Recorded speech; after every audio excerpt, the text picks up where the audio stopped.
so you're going to be recording this session, and then I'll get it uploaded as soon as it's finished, I think, or the next day. Hey, Eddie. Hey everyone, nice to be here. Good turnout today. Are we waiting for anybody else before we get started? I think it's 4 past the hour, so that's pretty good. I just wanted to mention a couple of items before we start, and that's that we have the GitHub repo, Tool Scrubbers repo. All the information will be put into that repo. If anybody is new here or has attended meetings before, please add your address to the attendance folder in that. That's just so we can pay all the attendees. And then I've also created another project board. The links to that are in the calls chat. And that's just, I put a couple of high-level items that could potentially get us started with once people are comfortable to do work. We can collaborate and then, yeah, just go through those items and see what work can be done and get a start. So feel free to have a look at the repo, add comments. There, the 3 issues there. There's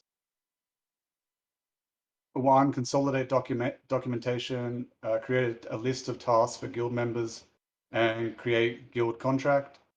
Yeah, I look forward to seeing comments, ideas, and yeah, suggestions. Thanks.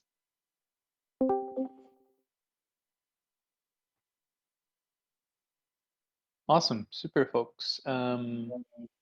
So let's see. Let's spend some time just answering questions for anyone who's either trying to set up their environment or just had conceptual questions of what we've seen so far. And then today I'd like to go through, people had asked for testing, you know, how do we do testing in Rust? And also start introducing the hard, or the more, say, the most different thing about Rust, which is the borrow checker, which is the idea of references. So let's spend, I don't know, 5, not more than 10 minutes on any questions folks have had with environment or just conceptual things. So anyone?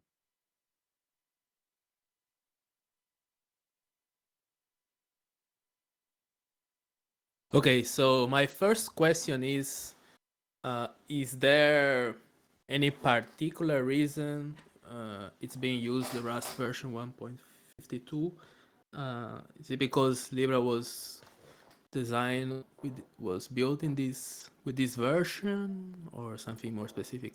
Because I see here that there are quite a lot of difference between this old version and the new version of Rust.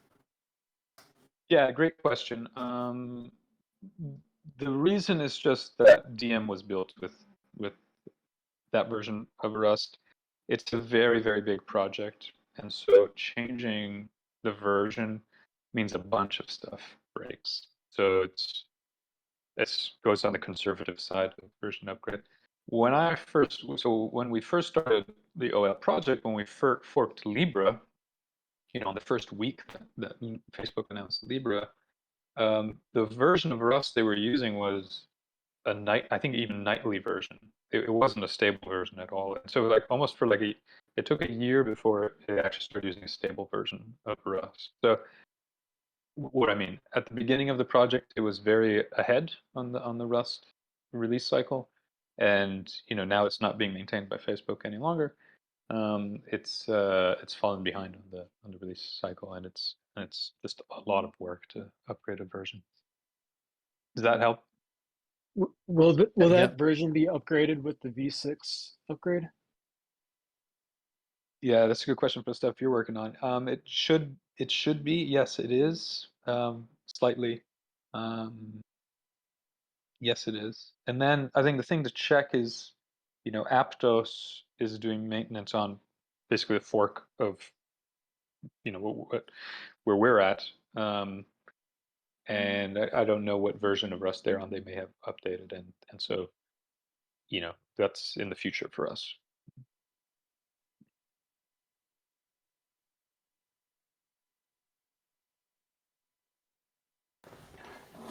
Okay, thank you. Cool. Anyone else? Let's see. Last week so far we've covered just modules. How do we import modules? And we did control flow things. I can review some of that for anybody that wants. Yeah, I also had a question from the last time. So we discussed this unwrap function, and that it's better to use this if let, the if let instructions. And I just wondered, is it best practice not to panic the code in the end, or are there also some use cases where we want to have exit codes, for example? Because if this, so when we use this if let approach, then as I understood it, we have no real exit code. It decides, and then yeah. Correct. Yeah. So that's a good question, and especially for this group here, where we're going to be working on tools. We're going to be working on the OL tools and all the command line tools. And so we do explicitly want things to exit instead of panic. So I can go through that first. Yeah, we can do an example of exiting. Yeah. Yeah. Yeah. So anything else? So we'll do that. We'll do exit. Anything else, folks? Okay, so let me share my screen, and we'll just. I have everything set up from where we were at yesterday. So can everybody see my screen again? I have some basic questions, but I don't know if it was already covered in the previous meetings. Go ahead, and well, let me just go through this here, and then. Oh, sorry. Go ahead. What were you thinking? It is regarding strings, the str, the string capitalized, and the string slice. Because I've noticed that I created some literal string here, but the IDE was suggesting that that is string slice, and then I was confused. Like, okay, how can I create just string, just str, not the string class? And I was like, is this string actually on the heap or on the stack? Right. That's a good question, and you're going to start soon seeing the limits of your instructor here in a minute. But yes, we're going to get into that with string with slices and with borrow with references and the borrow checker soon. So I think that's a good topic for what we're going to cover today. Can everybody see my screen here? Yep. Okay, cool. Some cleanup here. So let's cover just very quickly a couple functions we have here. Did I? Okay, I had removed it, but I can recreate it fairly quickly. So let's go through the option type. I just make sure everybody's on the same page with that. So I've got this function, get time, where I'm importing a module called time. You know, and you see how we import things here at the top. Use time.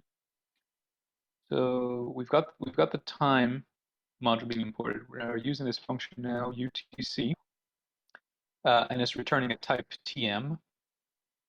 Yeah, and so in VS Code I have this tool, Rust Analyzer, which will show me hints of the types, and so I don't have to declare them explicitly like this every time I'm doing an assignment. This is all correct, but it's also correct to just let get assigned by the compiler here. But when you're using some cool VS Code, it'll show it for you. So okay, so we've imported a module, we've called a function on the module, done an assignment, and now I'm doing this. I'm just forcing two options here in this function. Two branches of logic here. So in one case, I have an answer to something. In one case, I'm able to get a result, and the other one, it's a none. So in other programming languages, this would just default to a null type. But in Rust, we want to be very explicit for when we expect there to be no results on things, or because we're always going to default to thinking that something needs to be returned. So that's at the highest level. If you're more interested in programming language theory, go read about why option exists. But so anytime there might be nothing being returned, you want to put it inside of an option type.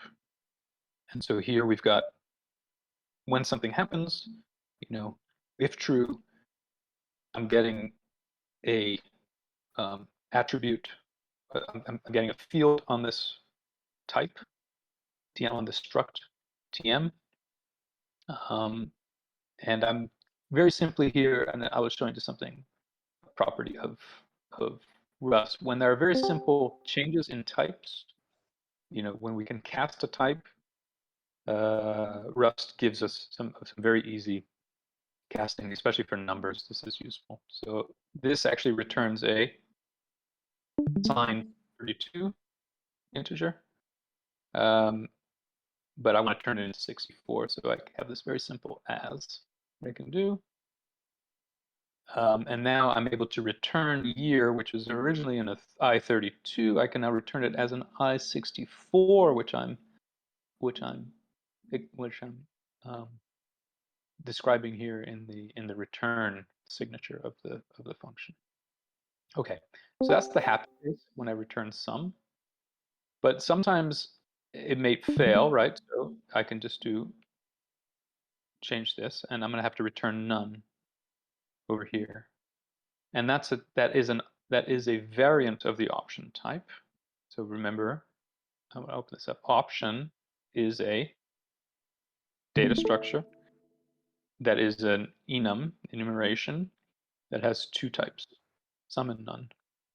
So that I can only return one, get either of those. Okay, I'm going to move through this quickly because we did it last time, but just for the new folks coming. And so in my function, if I want to do some control flow on option, get time. So I'm going to, sorry, this will, so I'm just going to get time over here. And this should run, but nothing really is going to happen. Okay. Let's do this. And I'm going to print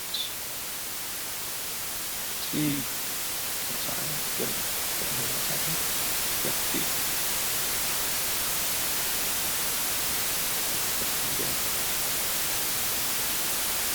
This is how you do template strings in Rust.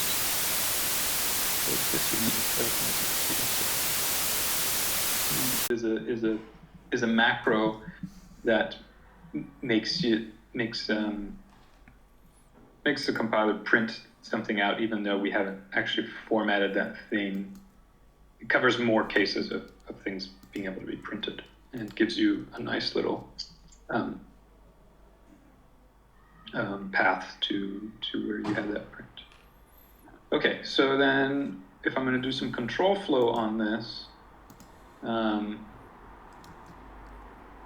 the thing about get time is that it might be true or false. So I can do if let some. I'm going to do some destructuring here. I'm just reminding people, but all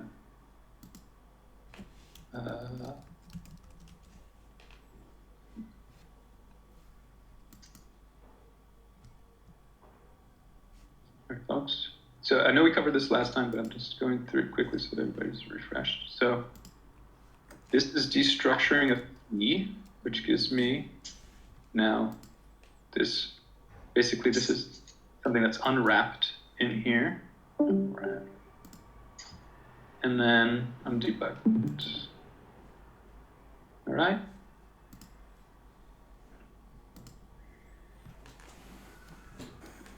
Get in. Why didn't I get in? Oh, because it's false. Okay, so now I'm gonna make it true. Oh, sorry. Nothing found because I'm returning a none over here, right? So I'm gonna run this again. Nothing found. Then I'm going to make this true. And this if let is unwrapping it for me. Okay, so far so good, folks. I'll stop here. Did I skip anything? Not to something people were expecting? Because now I'll do exit codes from here.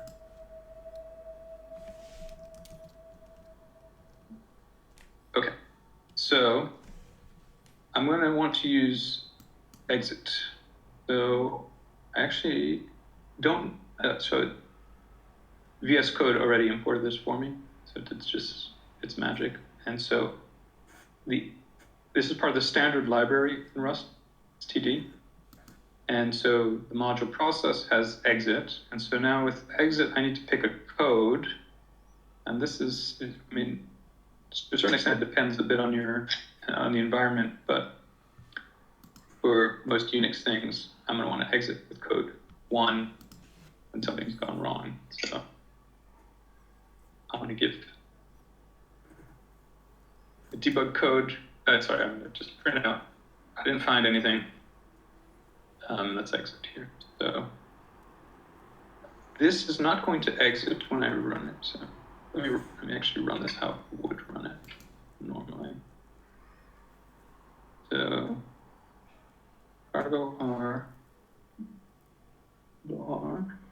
Okay, good. Now let's force it to fail. Let's do false here. So now I'm returning option none. It should exit with code 1 and print out nothing found. So nothing found. So terminated with exit code 1.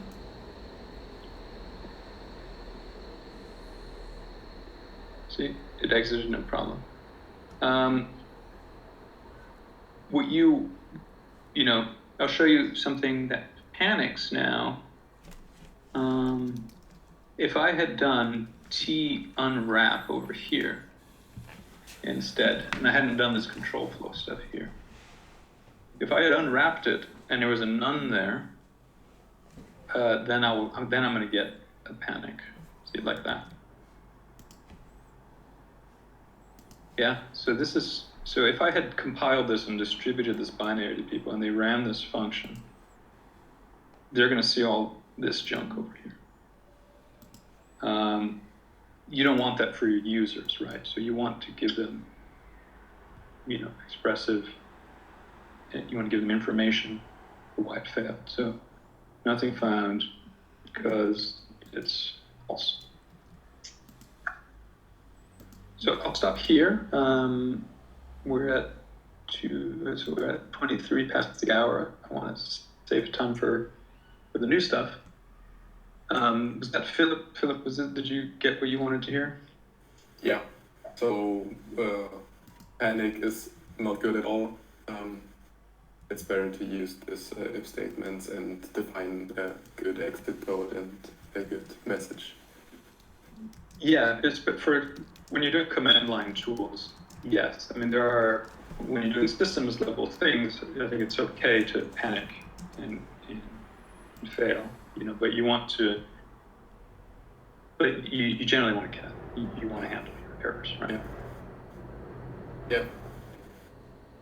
I won't go over the result thing as well. I mean, generally we want to be writing our functions with results and not options, generally speaking.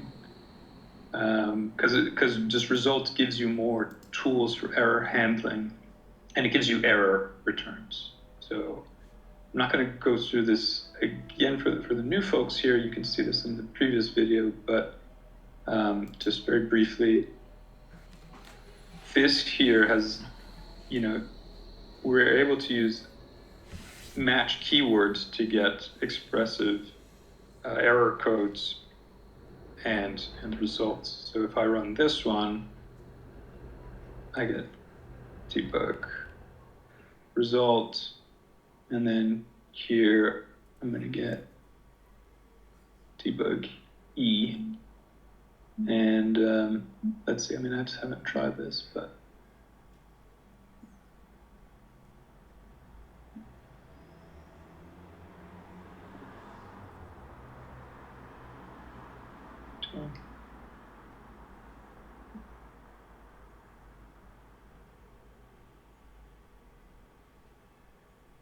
okay, I haven't. It's going to take me a minute to figure out what's doing this, but this is the general control flow. I think that we usually want with things that we do in Rust. So things that are wrapped in result types, wrap the return signature as a result type, so that we get errors and we can do interesting things with the error code. So I'll stop here.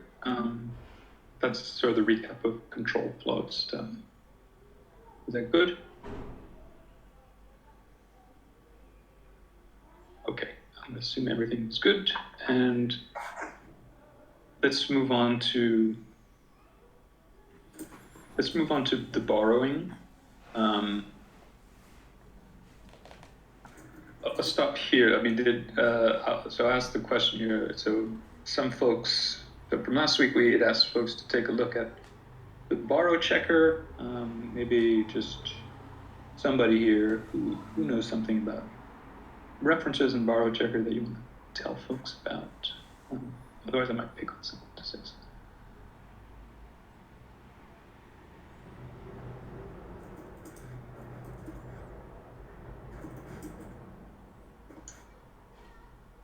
Come on, somebody did their homework. What's the borrow checker? Anybody? Or I'm gonna pick on Nate. You want to speak? Okay, yeah. My understanding of the borrow checker in Rust is like pointers, which you also have in languages like C. Like in Rust, there's some sort of pointer ownership, I think, if I remember this correctly, and it sort of allows like memory management without garbage collection, and so you'll like some part of the code owns this pointer, and then you can kind of like borrow that reference for a while, and then do stuff with it, and it basically is meant to like so you don't have to like manually allocate and deallocate memory. But unlike like most other languages like Go or Python, which are garbage collected, you don't have to sort of keep track of that yourself. You can sort of like use this borrow checker functionality to accomplish that, but then you don't have like the overhead of the garbage collector. And that's sort of like one of the things that's unique about Rust is like you have these pointers that have some notion of ownership. I don't know. Did I get that wrong? No.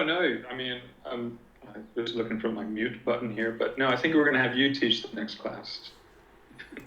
I haven't written any Rust. I just read about it. Yeah. No, that's a super way to summarize it. Yeah. The advantage of Rust is that it's not garbage collected, and you also don't have to manually manage the memory as you do C. And so the language design and the compiler, it's designed around you using memory as little as you need and passing references, pointers to the memory, rather than copying memory and moving it around. So I think some of this is sort of enforcing good design patterns into your code through the language design. So focus on immutability of memory and focus on passing pointers, borrowing that memory rather than creating copies of that memory. And so for that, we need to learn how references, how the compile checks for the borrowing of these references, of borrowed memory. And then we won't get into lifetimes today because that's a little bit of an advanced topic, but basically the way to think about it is that when you borrow something, in the real world, you borrow something from someone, you borrow it for a period of time, and in of a function where code go across codes, and that's the idea of lifetimes. For now, we're going to keep it simple, and we'll keep it just within certain lifetimes. The scope. Test. So let's say we've got Test. we're creating a simple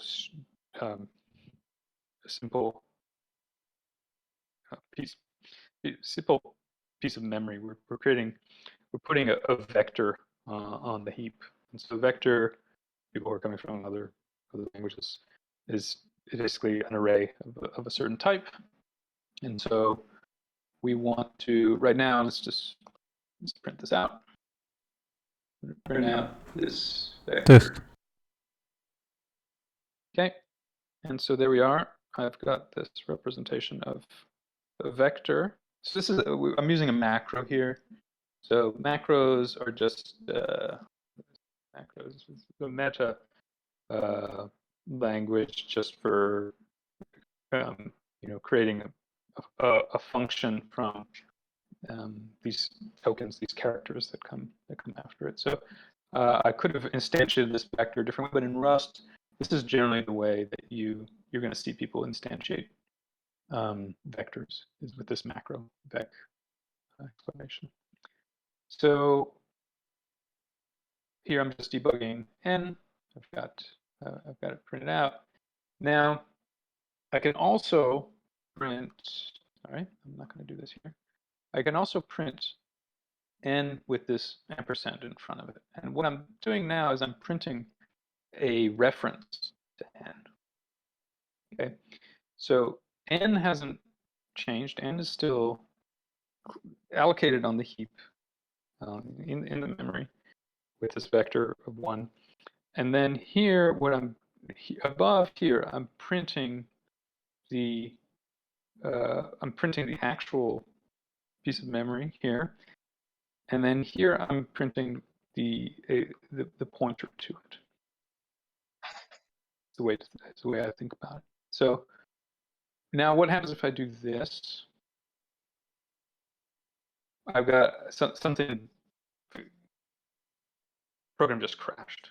So what's the problem? What do I see here? So this is the borrow checker, and you're going to see this a lot. And this is going to be the source of almost all of your headaches as you're working with Rust, is you're going to be seeing stuff like this. The move occurs because whatever. So what do I mean? What does the compiler mean about this? Is that I tried to print this n out. So I printed the n out. So if I just do this is fine, right?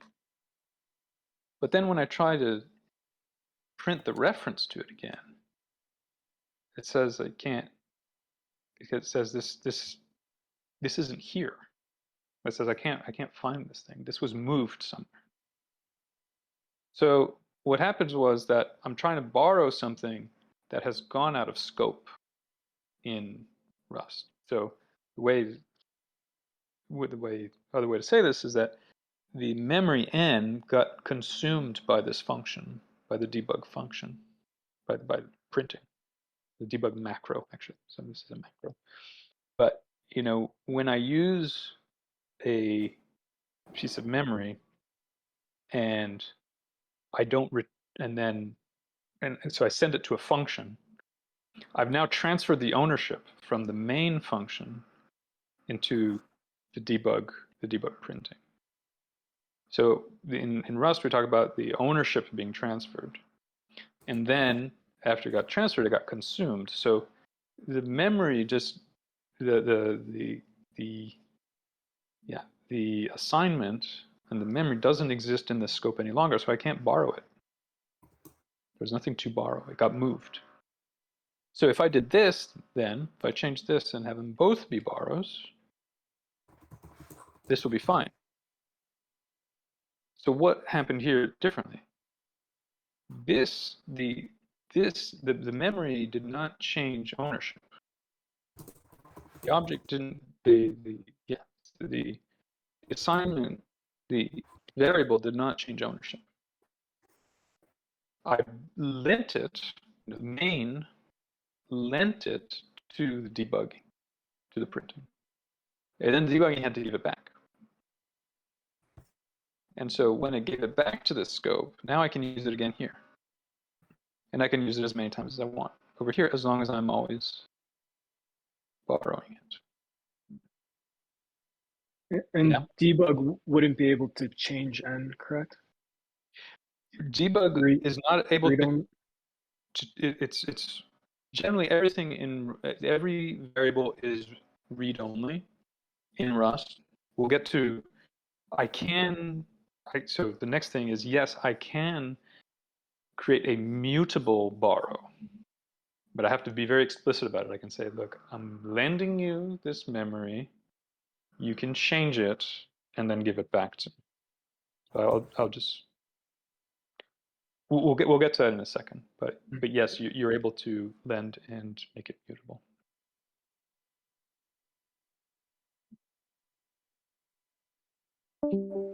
So let me do this again. So this fails, right? Like I said, n got consumed. The ownership got transferred somewhere else. Main doesn't own it any longer. And then it got consumed. So now I'm going to try to use it again. Let me make it simple. Like, let's not even use a borrow here. I'm going to try to use it again here. And it was moved the first time, right? So even if I wanted to, yeah, so this got moved away. If I did this and I borrowed it the first time and consumed it a second time, that's fine. You know, because now I've taken it out of scope. I've used it, but before I only borrowed and returned it. And again, this will fail. I was going somewhere with this, but I don't remember now where I wanted to go. I'll stop here for questions again. This is, so again, there are no silly questions. Rust is complicated, and this is the most complicated thing about Rust.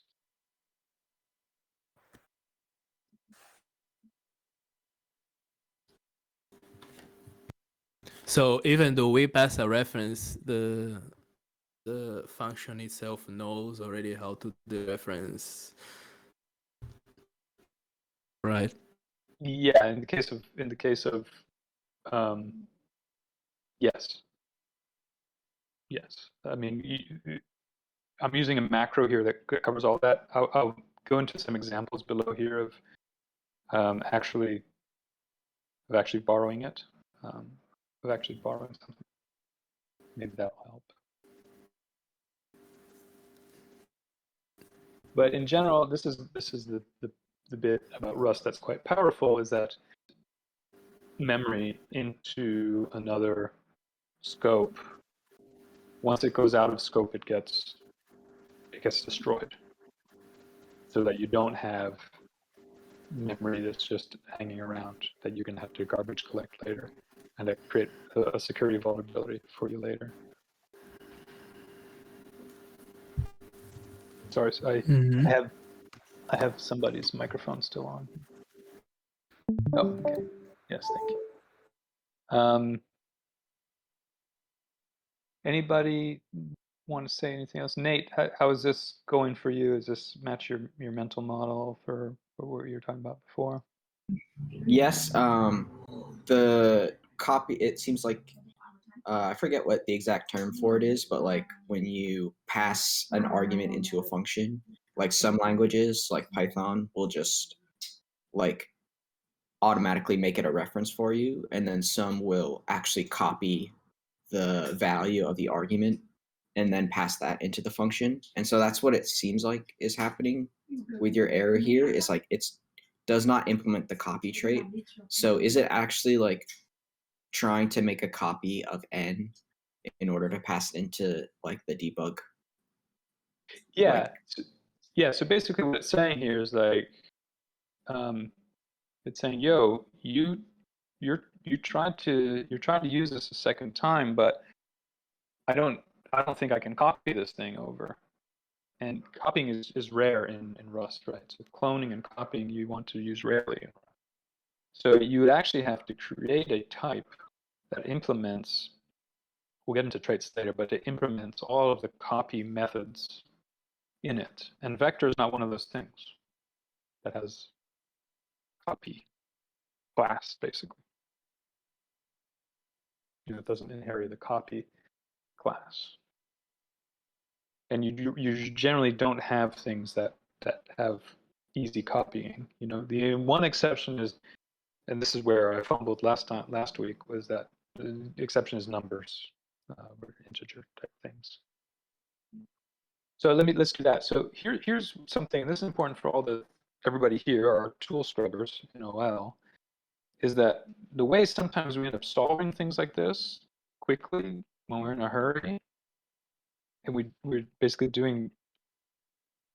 we can make this error go away by cloning, by using the clone type. So this is similar to what you're saying, Nate, which is,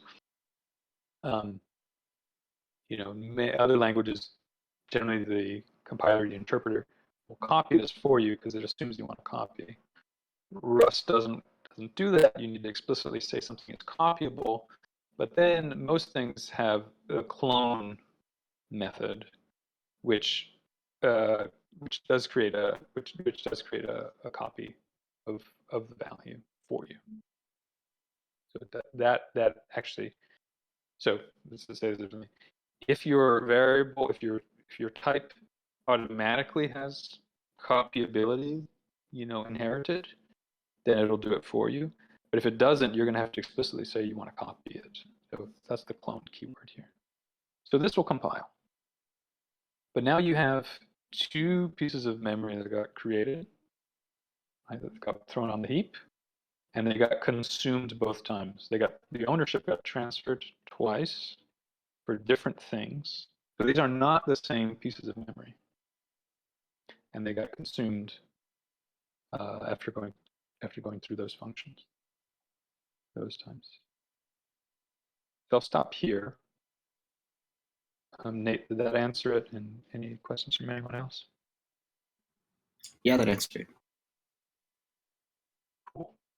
So you'll see in my code and a lot of the OL tooling stuff, you're going to see me drop clones all the time all over the place because I got tangled up in functions that other people created in DM, and I don't have the reference where I need whatever, and I'm just like, screw this. I'm just going to put a clone in here.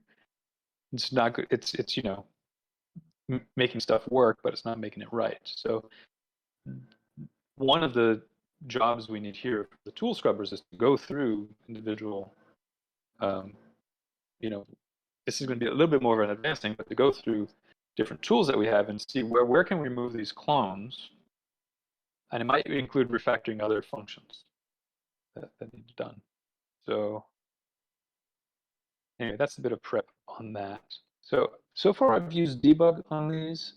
Let me comment this out and let's go through some examples here. Like, so suppose we've got some other functions that we're actually, some of them need references and some of them need the actual object. So here's one function I've created that takes a borrowed, well, no, let's leave it borrowed. And so I've got this vector here that I'm in the function signature here, the type, I'm saying this here is not a vector. This is a reference to a vector of U64 of numbers, a vector of numbers. And then here's all it's doing is it's consuming it by printing out this file. So notice that here I didn't have to put a borrow here because it knows that this borrowed thing is of type reference. And so let's do this up here. So let's print out this borrow, and this will effectively do the same thing as we were doing above. Okay, so no changes there. So what happened here? I have n memory got thrown on the heap. I borrowed. I'm lending it to the borrow number. Borrow number took this, it's expecting a reference, and it printed out the reference, and then returned the lease, right? Returned the borrow to main, because main is the owner. And now in main, I can use it again. I can use the actual thing again. So this is okay. Yeah. But if I try to use it again, remember, it's still the same. I'm going to try it now. Let's say if I try to use it again, no, that was consumed again. So I can do this borrow number as many times as I want because I'm just dealing with borrows. Yeah. I've got this other function that now it uses the owned number, right? And so if I were to do owned number, right? Well, first of all, let's try this. I'm going to do owned number, and I'm going to pass in a reference to it, reference of n. It's complaining because it's actually expecting a vector, not a borrowed vector, not a reference to a vector. Yeah, because I don't have the ampersand here in front of us. So what's happening here in this owned? Well, as we might expect, now that I'm printing it, the owned is being consumed. So this memory is now being consumed. So this function has the ownership of the vector, and it's now printing it and consuming it. So I got to use the right, put in the right thing. I was incorrectly putting in a reference to it. Now let's put in the actual thing. Yeah, that works fine. But now if I want to do, again, let's just do a simple debug of this. This will fail because, again, it got ownership was transferred, it got consumed. I don't have it in scope here again. And then same as you would expect, sorry, I've got some noise from the background. Same as you would expect, if I did the borrowed one here after this, it will also fail just the same because I've got nothing to lend out anymore. Got consumed. I'm going on mute for a second here, folks, but any questions? I'm listening.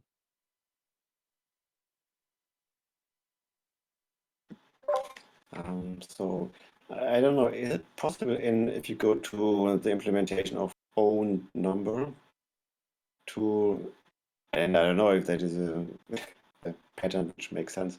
So in the end of own number, you say this function returns a vector, and you just return the same vector again to the caller. Is that a thing that can be used? So you transfer the ownership into the function, and then you return it back again, something like that? I think you'd be, that's a good question. I think you're just going to create a new memory. And let me see, do you mean if I did this here, do you mean this?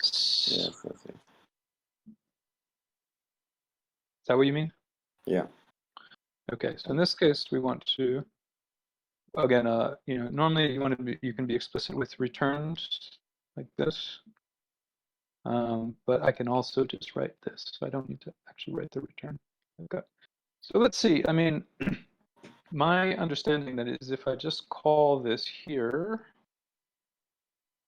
let's see, hold on. You're saying, what happens if I do this? I think it doesn't get consumed, but I could be wrong. Let's see. No. So maybe something like let n equals. Yeah, well, in something. that case, then I'm creating new memory again.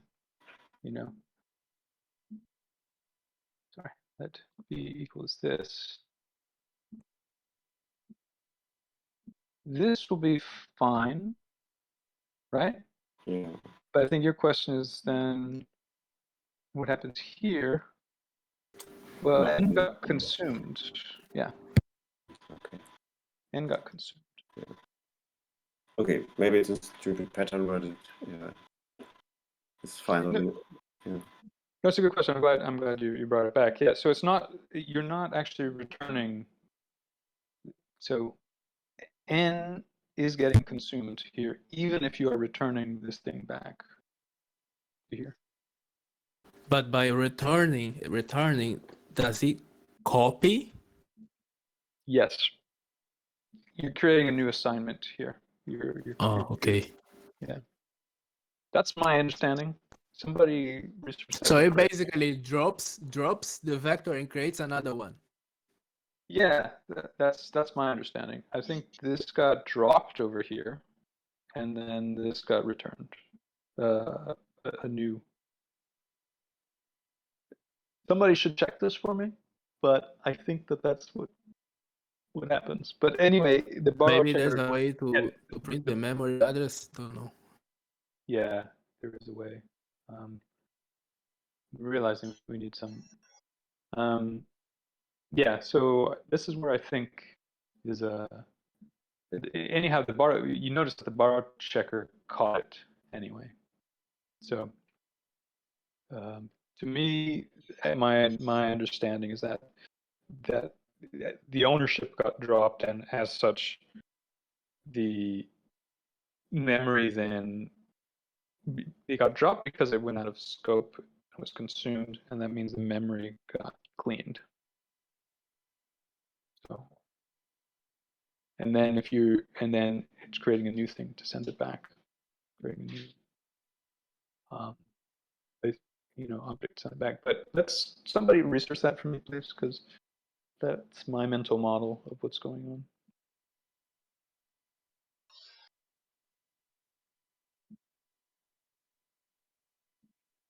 Good questions, folks. So what's any other questions? Okay. So we've got a few minutes left. So we did a bit of borrow checking. Let's do tests just very briefly. It's very simple. Okay.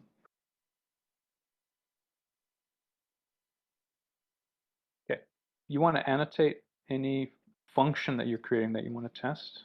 So I created this function, test this. You put an annotation above it like this. In other languages, you call these pragmas.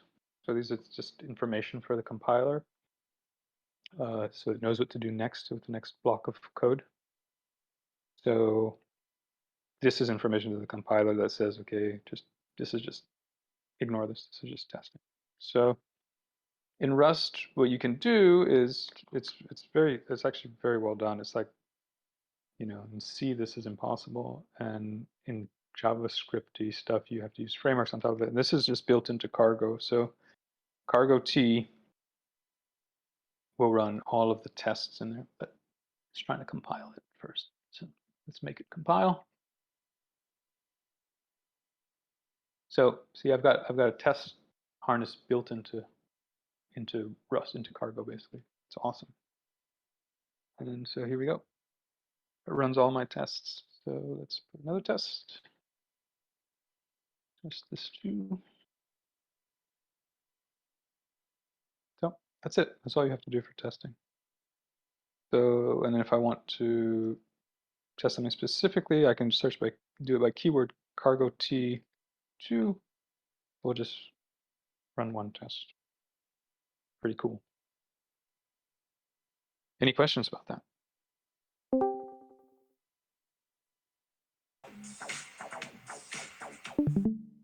Nice. Yes, that's how I feel about it.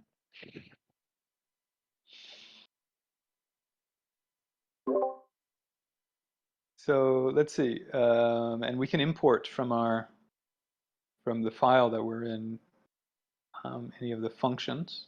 So what do we want to do? Get time.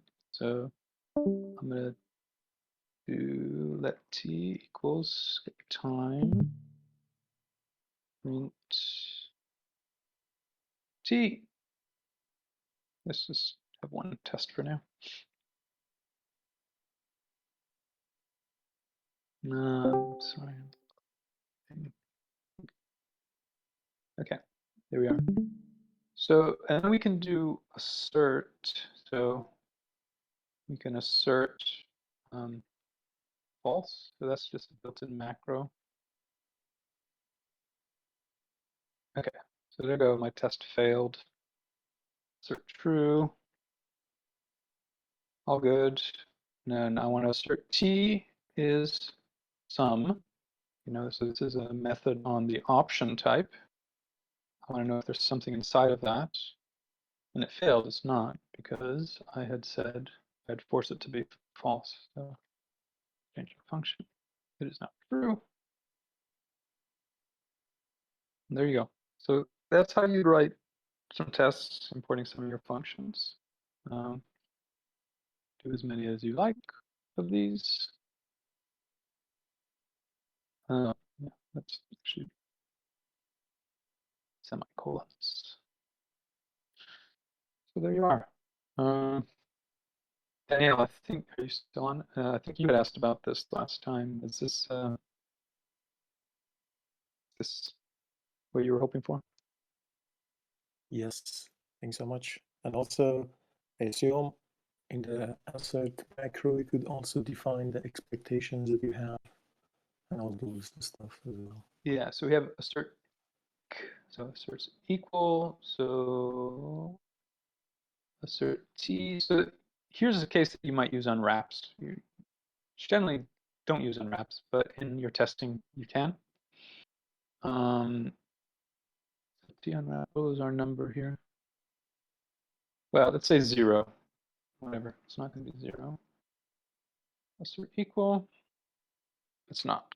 It's actually expecting on the left 122, so on the left, but we're actually giving it 0.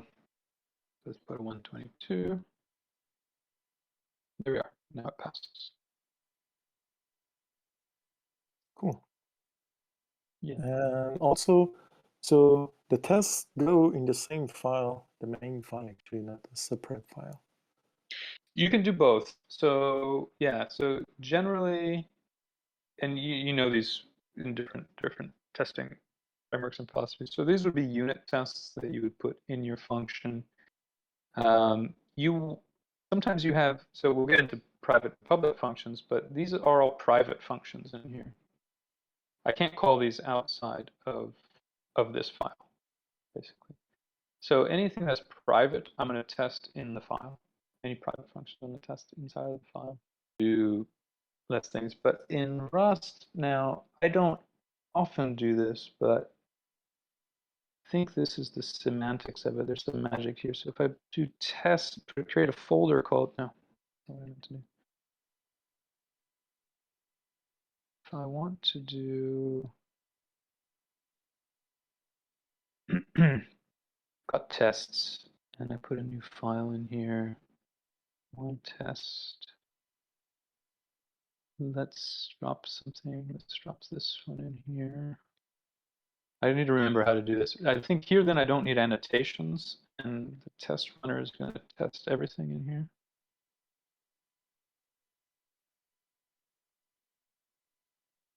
It only ran one, so there's something I'm not doing right, but there's some magic that you do that you have a test folder and everything that's in there gets run. I think I still might need to do test. I thought you didn't have to put annotations. Yeah, I guess I do need annotations. I forgot about that. But now it's running both of those tests. So functional tests, drop them into your test folder. Unit tests, drop them directly in the file. Generally, I think the pattern I've seen in Rust is you mostly do unit tests. You keep them in the file. When I wrote Tower with Zucky, I did drop in some tests in here. Little functional tests. I really don't see anywhere else we did that where we actually had a separate folder for tests for more functional tests. So I think patterns generally you have it in the file. Did that help, Danielle? Yes. Thank you. Cool. What else, folks? We're at the top of the hour here. I can stay on for a few more minutes.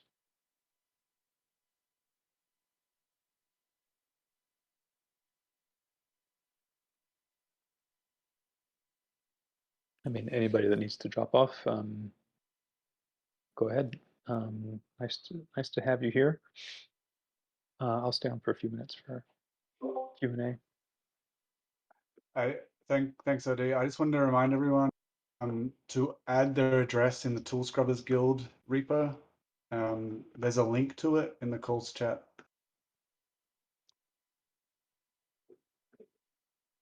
Maybe let's assign some work for next week. So for next Wednesday, pick anything in the OL folder here, and pick any file. Doesn't matter. Like this is the CLI folder. Pick anything in anywhere. Find something that has an unwrap and take the unwrap out. Yeah. So here we have the pilot command here. So so instead of this unwrap, I want to put a match in here. VS Code will do some auto completing stuff for me. So fill match arms. It'll give me those two arms. So sorry. Okay, results. I'm going to say print line. Yay. And then error. And then go see how we've been doing errors in error. Not good. Straight. So this is how I would solve this little thing here. But yeah, do that for next week. Go find a nasty unwrap in one of our tools and give it proper error handling. How does that sound?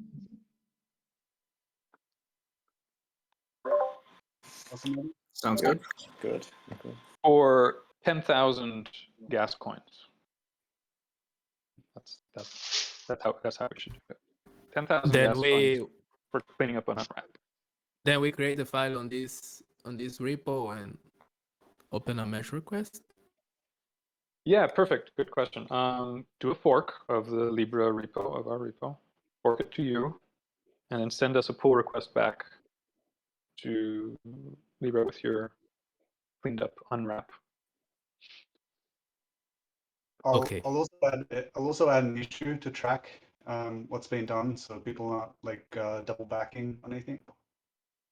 Yeah, I don't think we care if people actually did double the work for this case, but yeah, I think it's a good idea. Wait.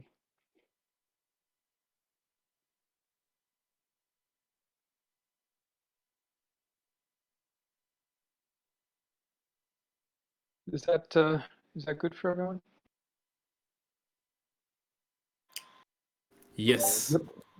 But just to be sure, what you quickly drafted this match thing.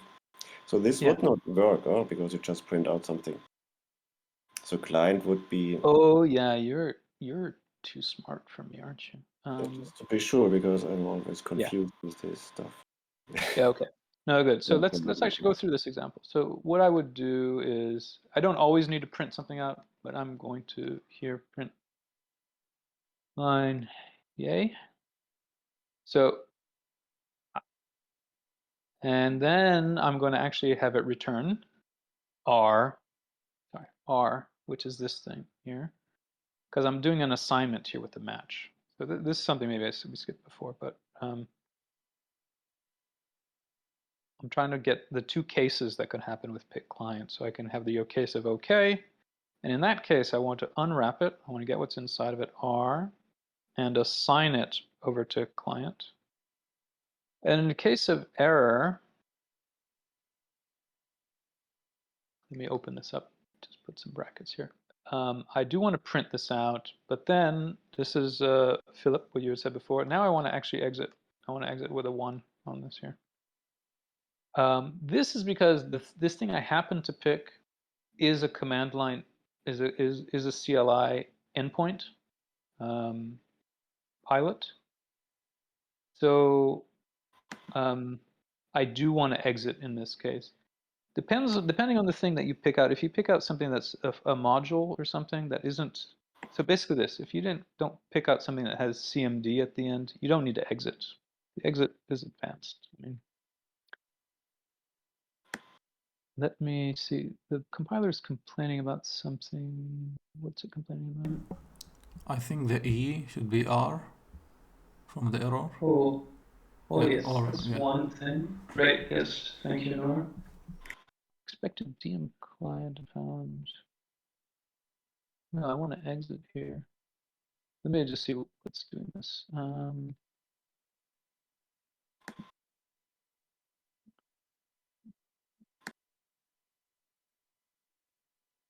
It's going to take a minute to compile.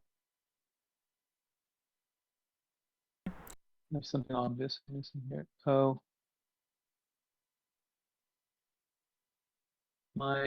I haven't imported exit. That's why. That's why. Okay. That's why. So I think this should compile. So to compile a single package, we go to its folder and cargo C, and it should Yes. compile only that. Yes, so C means check. So it'll do a check. It won't actually build it in release mode. It will just do the fastest possible compilation so you can see if your code works. All right. Ignore this. This is something that I've been dealing with just on my repo here.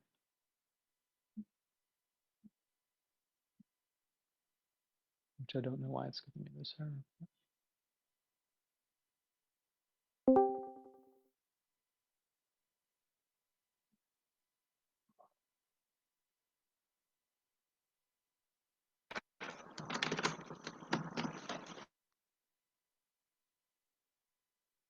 Okay, I've just put a period in the wrong place instead of comma. There you are. Okay, so that built.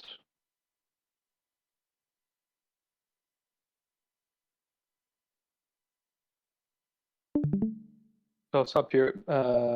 Martin, you had asked about this. Does this, and you caught this error that I had done. So yes, so this is, when you use match, you can assign something with the match. Yeah, but you need to return it. So you're basically returning this at the end of this block of code. Here's something that's going to catch you up, folks. If I put a colon after R, yeah, you've probably seen this in other languages, but this is going to fail. Yeah. So what is it saying? It's expecting a struct. It's expecting you to return a type DM client, but it found what was that one? Just an empty return. So what you did with the colon here is that you basically gave it an empty return here at the bottom when you add a colon. So without the colon, you're actually now returning it. You're assigning. Here's a good question. I'm wondering if a return works here, but I don't. Yeah, I was just going to say if we type it like explicitly. Yeah, no, I don't.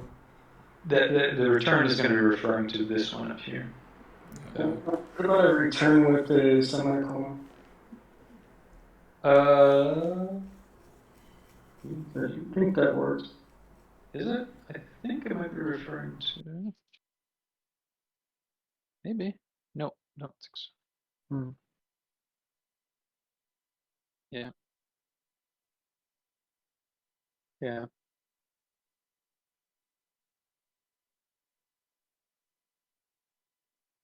The exception are these exit type things because it panics anyway here. So I could have a colon there or not, and I don't think it makes a difference. Yeah, so when you exit or panic, yeah, when you exit, it doesn't really matter if it's a colon or not. But yeah. I can do this more cleanly for people. If you're watching, I can just go into like a test case here and just do a match. This so that's explicit. Let's do that. So find something.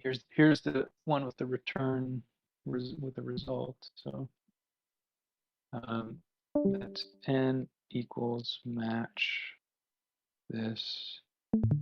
And again, I use VS Code just to quickly do this for me. Match arms. Okay, so now I have my, oh, that's the answer. I got my answer here, and now I just want to push the answer back. Yeah, I don't need any brackets around it. And then in the error case, all I want to do actually, I don't actually care about the error. I'm just going to put an underscore there. And that means ignore. Just don't assign it. And I'm going to exit code 1. So yeah, so what happened here? I've got an assignment. I want to assign to n. I'm getting my function that has a return type, and I have my 2 branches here, my 2 options of the return type. And in the case that I can unwrap it, that I do get an actual answer, just give me the answer back and assign it. And then in the case of an error, I don't care what the E is, just ignore it and just exit for me. Yep, so that looks like it works. Then if I wanted to do something, so I'll stop here. How does everyone feel with that?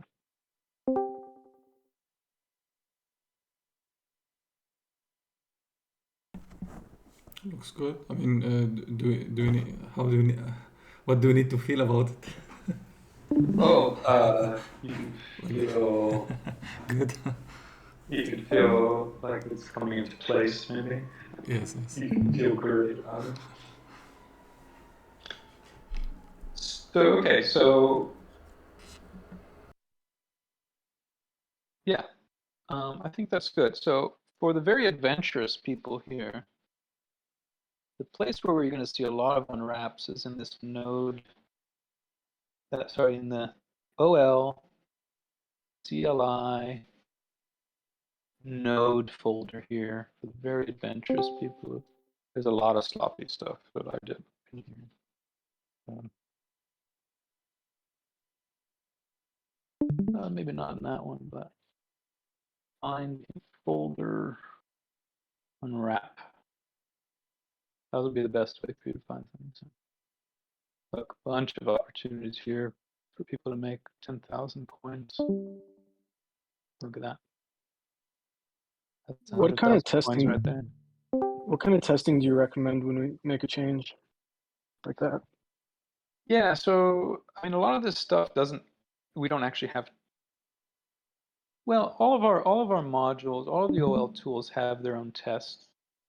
So you could just run the test you could just run the test suite for each one of these. I just do a compile generally. And if it compiles, it'll probably be fine. in terms of like a change like this, if we're just saying, like, we're changing some control flow on this and it compiles, you're probably fine. But then for extra credit, just run, where were we? We're in CLI. So in CLI, I'll just do a cargo T, and I'll run the tests that are in that module. I might have picked the wrong one because I think CLI doesn't have many tests in there, but Tower does, Onboard does, Types, GXS, they all have their own, a few tests, not very many. I think now that you say that, that would be another job of the tool scrubbers guild, is flesh out tests on these after we've done a bit more cleaning on the actual tools. Does that answer that? Let's go. Mm-hmm. Yeah.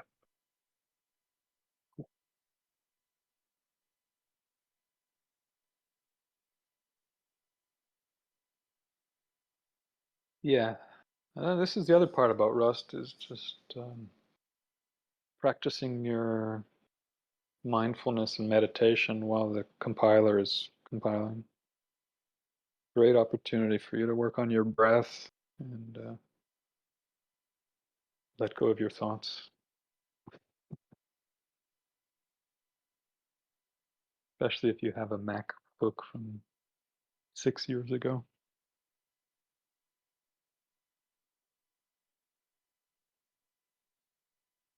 What else, folks?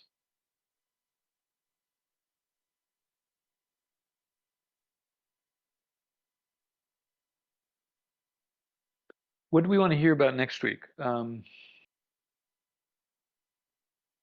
I think we'll get into what are called implementations, Impulse, and well, we might not be ready yet for traits, but we might not have enough time for traits, but similar. So in the node thing here, we'll talk about this next week, but just a little teaser. So when I create an object, struct in Rust, and I've got these fields, when I basically, to turn it into a class in some languages, you're going to create implementations on that object. And so this is, for example, the constructor, if you're familiar with other languages. The constructor for node new, I've defined it like this. So I have my node object. I create this impl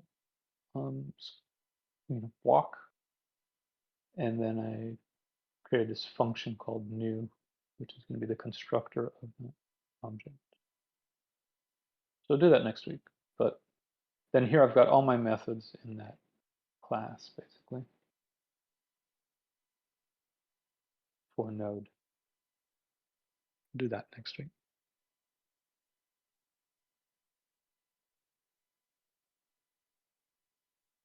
Wade, anything else I should cover, or whether about this or something else?